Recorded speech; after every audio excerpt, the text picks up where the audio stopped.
What is it about this hadith that led opponents to accept Islam?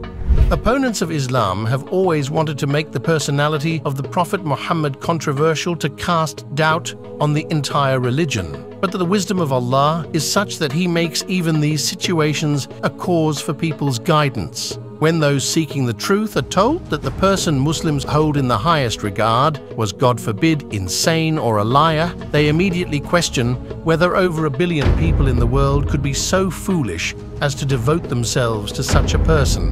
Then, when they read the wise words of the Prophet Muhammad, they instinctively realized that such statements could never come from an insane or a lying person.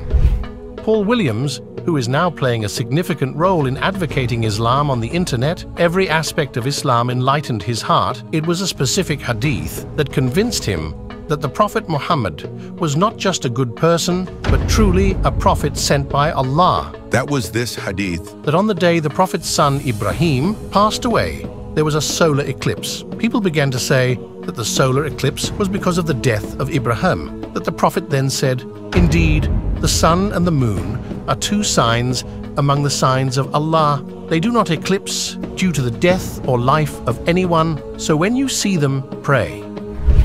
Paul said that if the Prophet Muhammad was a self-made prophet, he could have easily claimed that the sun was darkened due to his son's death. But instead, he corrected the people's thoughts even at that moment. Paul's own words are, "This proves to me that he was an authentic prophet of God. An impostor would have claimed credit for this astronomical coincidence to boost his credibility among his followers. But Muhammad did not. It has the ring of authenticity." It is important to remember that the Prophet Muhammad made this statement at a time when the world was filled with superstitions regarding solar eclipses. Some believed the sun was angry or that the sun was nearing its end, while others thought a great creature had swallowed the sun. Professor Gary Miller, who was a professor of math and philosophy at the University of Toronto and also a Christian missionary, accepted Islam and became Abdul Ahad. After embracing Islam in the presence of Sheikh Ahmed Deedat, he shared how this hadith influenced him. Before accepting Islam, he read about this incident in a book written by an atheist about the Prophet Muhammad. This led him to think deeply, and ultimately he concluded that the Prophet Muhammad was neither crazy nor a liar. He explained this in his speech.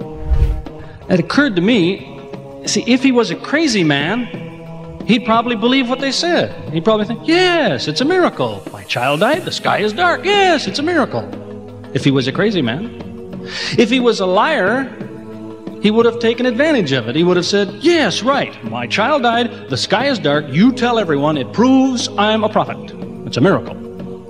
But what did he do? He became angry with the Muslims. He told them that was nonsense. He was angry with them. How dare you say that? He said the sun and the moon are signs of God, and they don't worry themselves about the birth of a man or the death of a son of Muhammad. Doesn't look very crazy, doesn't look much like a liar.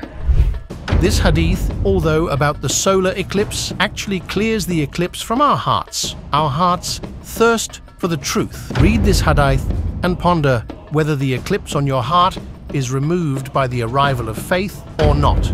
Indeed, we are looking for such a heart that is free from all kinds of rust and eclipse.